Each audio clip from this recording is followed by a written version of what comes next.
Hello, hello students. After a long time, we are going to discuss about the entrepreneurship.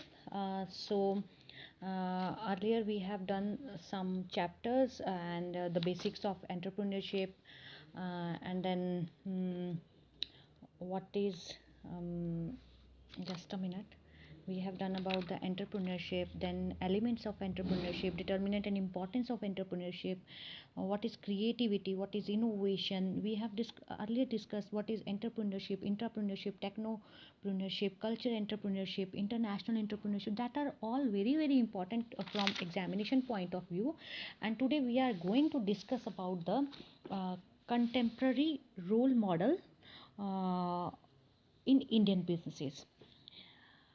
As we are talking about the Indian businesses, there are so many people so who are having success stories, and we just listen their names in newspapers and in TV channels, how they have worked hard and they are motivating other peoples to start a new venture, to start a new things. So अगर हम बात करते हैं contemporary role models की कि कौन से role models हमारे इंडियन बिजनेसेस में मौजूद हैं, तो आपके सिलेबस में 4 मॉडल्स को, 4 लोगों को, 4 एम्पायर्स को कवर किया गया है. दैट आर, तो first one is Dhirubhai Ambani, the second one is Ratan Naval Tata, Kumar Mangalam Birla and Narayana Murthy. So today we are going to discuss about the first eminent personality, first famous personality in the world, that is Dhiru Bhai Ambani. How he has started his business, what are his business values, what are his vision for the business. So first is Dhiru Bhai Ambani.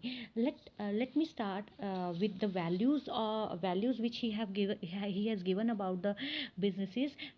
So पहले हम धीरू भाई अंबानी की जीवन परिचय से थोड़ा सा रूबरू होते हैं. तो जैसे धीरू भाई अंबानी गुजरात के थे, और गुजरात के होने के साथ साथ उनका जन्म जो है 1932 में 1932 में हुआ था. उनके फादर जो थे वो स्कूल टीचर थे, और वो 16 साल की उम्र में ही यमन में चले गए थे, जहाँ पे उन्होंने अपना करियर जो है, he started his career as a dispatch clerk in a company. उन्होंने एक कंपनी में डिस्पैच क्लर्क के तहत अपने करियर को स्टार्ट किया था, और उसके बाद उन्होंने एडन में पेट्रोल पंप ज्वाइन किया था. तो इस तरह से वो बहुत छोटी उम्र में ही अपने काम के प्रति सिंसियर हो गए थे, और वो गुजरात के थे. 1932 में जन्म हुआ, और ये किसी पहचान के मोहताज नहीं है, बिकॉज इन्होंने बहुत ज़्यादा अपनी लाइफ में स्ट्रगल किया है, और अपने कुछ वैल्यूज़ से इन्होंने अपने आप को एस्टेब्लिश किया.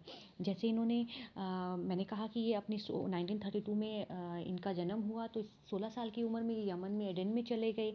वहाँ पे डिस्पैच क्लर्क के रूप में कार्यरत रहे. फिर उसके बाद उन्होंने पेट्रोल पंप पे अटेंडेंट के रूप में कार्य किया.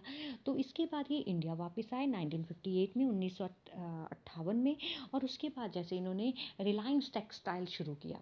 तो रिलायंस टेक्सटाइल मतलब एक स्पिनिंग मिल जो है, स्पाइन करने के लिए नरोदा में इन्होंने, अहमदाबाद के पास जो था, इन्होंने स्टार्ट किया 1966 में. इसके साथ आपने एक विमल ब्रांड, विमल जो आपने सुना होगा, ये जेंट सूट से रिलेटेड है. अगर नहीं है तो आप यूट्यूब पे आप विमल का ऐड जरूर देखिए. तो वो रिलायंस का प्रोडक्ट है. और इसी के साथ साथ इन्होंने 1977 में पब्लिक इशू, जब हम शेयर इश्यूज़ की बात करते हैं, तो उस तरह से उन्होंने पब्लिक इशू किया, मतलब शेयर्स को इशू किया, और लोगों ने उसको सब्सक्राइब भी किया, क्योंकि उनकी वैल्यूज़ और फिलॉसफी जो थी बिजनेसेस के लिए बहुत अच्छे थे. तो लोगों ने उनके शेयर्स को सब्सक्राइब भी किया. इसके साथ साथ उन्होंने बैकवर्ड इंटीग्रेशन जो है वो करते हुए उन्होंने एक पॉलिस्टर यान को जो है, पॉलिस्टर मतलब ये एक धागा सा होता है, उसको मैन्युफैक्चर करने के लिए प्लांट लगाया. इसके बाद इन्होंने बहुत सा डाइवर्सिफिकेशन किया कि ये टेक्सटाइल मिल से ही बहुत से केमिकल, पेट्रोकेमिकल्स, फिर पावर, फिर आपने रिलायंस टेलीकम्युनिकेशन सुना है, उन सब में ये काम करते रहे. और फाइनली इनका डेथ जो था 2002 में हुआ था. और रिलायंस जो है वो बहुत बड़ी अब इंडस्ट्री है, बहुत बड़ी एक कंपनी है, बहुत बड़ा इनका नाम है. और इनके अब 2 बेटे हैं, अनिल अंबानी और मुकेश अंबानी बड़े और अनिल अंबानी छोटे, उनके बिज़नेस को आगे बढ़ा रहे हैं। तो आजकल थोड़ा फाइनेंशियल क्राइसिस चला है अनिल अंबानी के लिए, लेकिन मुकेश अंबानी की स्थिति जो है, जैसे हम जियो यूज़ करते हैं तो मुकेश अंबानी का है, तो वो अच्छा काम कर रहे हैं। तो इस तरह से ये जो धीरू भाई अंबानी थे, उन्होंने अपने बिज़नेस को स्टार्ट किया था, और अंबानी इसका बिज़नेस किसी परिचय का मोहताज नहीं है। रिलायंस से रिलेटेड बहुत से प्रोडक्ट्स हैं। तो पहले मैंने आपको बताया कि वो जब 1958 में इंडिया वापस आए तो उन्होंने एक टेक्सटाइल मिल को शुरू किया। फिर इनका ब्रांड विमल आया जो बहुत पॉपुलर रहा है। फिर उसके बाद 77 में इन्होंने पब्लिक इश्यूज़ किए हैं। फिर इन्होंने बैकवर्ड इंटीग्रेशन करते हुए उन्होंने पॉलिस्टर यार्न को मैन्युफैक्चर किया है। फिर इन्होंने डाइवर्सिफाई किया है अपने बिज़नेस को। डाइवर्सिफाई का मतलब है एक ही जगह पे स्टिक ना रहते हुए अलग अलग एरियाज़ में अपने बिज़नेस को बढ़ाना। जैसे रिलायंस टेलीकम्युनिकेशन है, रिलायंस के पेट्रोल पंप आप देखते हो तो केमिकल्स हैं, पेट्रोकेमिकल्स हैं, पावर हैं, इस तरह से आगे बढ़े हैं और आप इनके बिजनेसेस को आगे संभाला जा रहा है। तो इतना बड़ा बिजनेस एम्पायर एस्टेब्लिश करने के लिए इनकी कुछ वैल्यूज़ रही हैं। तो धीरू भाई अंबानी के बिजनेस में क्या वैल्यूज़ रही हैं, जैसे responsibility towards his share holder, कि इन्होंने अपने शेयर होल्डर्स को इन्होंने अपने हमेशा ही उनकी तरफ ध्यान दिया है और हमेशा ही उनको टाइमली डिविडेंड पे करते रहे। और साथ में जब रिलायंस ने पब्लिक इशू 1977 में किया तो 58,000 इन्वेस्टर, मतलब 1977, आज से आप 40 साल पहले देखिए, 30 साल पहले 40 साल पहले की बात करें तो उस टाइम 58,000 सब्सक्राइबर इन्वेस्टर्स जो थे, उन्होंने अक्रॉस इंडिया से बाहर के लोगों ने भी रिलायंस जो इंडस्ट्रीज़ है उसमें उनके शेयर्स को ख़रीदा था। मतलब आज की बात है, आज today people are very much aware about the share market. There are so many people where they can collect the informations like you have TV, वहाँ से बहुत से चैनल्स आते हैं जो आपको शेयर्स की बात करते हैं। लेकिन initially there were no as such medias available. तो बहुत सी चीज़ों के कहाँ इन्वेस्ट करना है, लेकिन फिर भी अगर 58,000 लोग जो है अपना इंटरेस्ट दिखा रहे हैं और रिलायंस में मतलब किसी कंपनी के शेयर्स को ख़रीदने में, ये बहुत बड़ी बात थी। तो वो क्यों होता है, क्योंकि आप किसी बिजनेस वैल्यूज़ को लेके आगे बढ़ रहे होते हैं और जो लोगों को पसंद आती हैं और वो आपके शेयर्स खरीदते हैं। तो यही कारण है। और धीरू भाई अंबानी जब शेयर होल्डर्स की जो जनरल मीटिंग्स थे वो वहाँ पे जाते थे, तो वो एक स्टेडियम में लोगों को इकट्ठा करते थे और वहाँ पे एक स्पीच देते थे। इससे ही पता लगता है कि लोगों का कितना इंटरेस्ट जो है उनकी धीरू भाई अंबानी के बिज़नेस में था। तो ये क्योंकि वो अपने शेयर होल्डर्स को बहुत ज़्यादा प्रेफरेंस देते थे। फिर क्वालिटी, तो धीरू भाई अंबानी ने हमेशा ये कहा है कि हम लोग क्वालिटी प्रोडक्ट्स देंगे and we are not going to compromise with the quality of the product. And इसीलिए वो मास प्रोडक्शन पे, कि जब हम बहुत सी चीज़ों को प्रोड्यूस करेंगे तो ऑटोमेटिकली जो गुड्स हैं, जो आपका प्रोडक्शन आती है, उसकी एक चीप रेट पे आएगी और चीप रेट के साथ साथ हम क्वालिटी प्रोडक्ट्स जो हैं वो लोगों को अवेलेबल कराएंगे। तो इस तरह से रहा। इस साथ ही उनका एक मोटिव था इनोवेशन, कि ही always respect for the innovation, कि नई नई चीज़ों के लिए वो हमेशा तैयार रहते थे और वो अपने क्लाइंट्स के साथ हमेशा एंथुसिज्म, और वो हम उन एम्प्लॉयज़ का रिस्पेक्ट करते थे जो इनोवेटिव आइडियाज़ के साथ आपकी बिजनेसेस में आते थे। इसके साथ साथ एम्बिशन, कि डेफिनेटली जो पर्सन बाहर से आया है, कितने लोग बाहर से आते हैं, पैसा लेके आते हैं, बाहर मतलब फॉरेन से आते हैं, पैसा लेके आते हैं, but how much are successful. Some people do not want to invest their money in any field, तो कहाँ से पैसा वापस आएगा। लेकिन he was very ambitious person और उसी एम्बिशंस के कारण उनको रिजल्ट्स जो हैं वो मिले हैं। उनके साथ साथ वो ऑनेस्टी, कि उनका हमेशा क्लाइंट्स के towards he was very honest towards the clients. तो उन्होंने ऑनेस्टी के साथ काम किया है, उन्होंने कॉन्फिडेंस के साथ काम किया है। तो ये इनकी कुछ वैल्यूज़ हैं। इसी तरह इनकी कुछ फिलॉसफीज़ रही हैं, जैसे फिलॉसफीज़ में है कि ग्रोथ, कि कोई भी बिजनेस, अकॉर्डिंग टू धीरू भाई Ambani, only those businesses can survive who thinks for the growth of the business, की जो ग्रोथ के बारे में सोचते हैं। अब ग्रोथ किस तरह से, अगर हम पहले बात करें कि उन्होंने टेक्सटाइल में शुरू किया, तो why he diversified his business, क्योंकि उनको पता है कि एक पर्टिकुलर एरिया में ग्रो करना, एक मेच्योरिटी स्टेज आ जाती है, उसके बाद सैचुरेशन आ जाता है, तो वो चाहते हैं कि हम उस सैचुरेशन आने से पहले ही हम किसी और चीज़ में डाइवर्सिफाई हो जाएं। तो डाइवर्सिफिकेशन भी उनके बिजनेसेस में बहुत देखा गया। तो टेक्सटाइल, टेलीकम्युनिकेशन, पेट्रोकेमिकल्स, केमिकल्स, इन सब चीज़ों की बात जो है उन्होंने बिजनेस फिलॉसफी में ली है। और लोअर प्राइस की मैंने आपको बात बताया कि लोअर प्राइस में उन्होंने हमेशा कहा है कि मास प्रोडक्शन की तरफ वो गए हैं, ताकि आपको पर यूनिट जो कॉस्ट है वो कम पड़े। शेयर होल्डर्स के हमेशा वो उन्होंने इंटरेस्ट लिया है, वो ट्रस्ट करते थे पार्टीज़ में, और उनका रहता था कि जिन्होंने हमारे बिजनेस में पैसे लगाए हैं उनको अच्छा पैसा हम देते रहें। कंज्यूमर फोकस की, अल्टीमेटली जो भी बिजनेसेस हैं उनको अपना प्रोडक्ट तो कंज्यूमर को ही बेचना है, तो वो कंज्यूमर फोकस जो थे वो चलते थे, कंज्यूमर की तरफ ज़्यादा ध्यान देते थे, और उनको अकॉर्डिंग टू कंज्यूमर जो उनकी डिमांड्स है उनको फुलफ़िल करना था। धीरू भाई अंबानी मानते थे कि उनका जो बिज़नेस है उसमें टीम वर्क हो, वो टीम के साथ काम करें, और अगर सभी जो है प्रॉपरली टीम जो है वो प्रॉपर बन के आएगी तो डेफिनेटली हमारा बिज़नेस जो है वो ग्रो करेगा।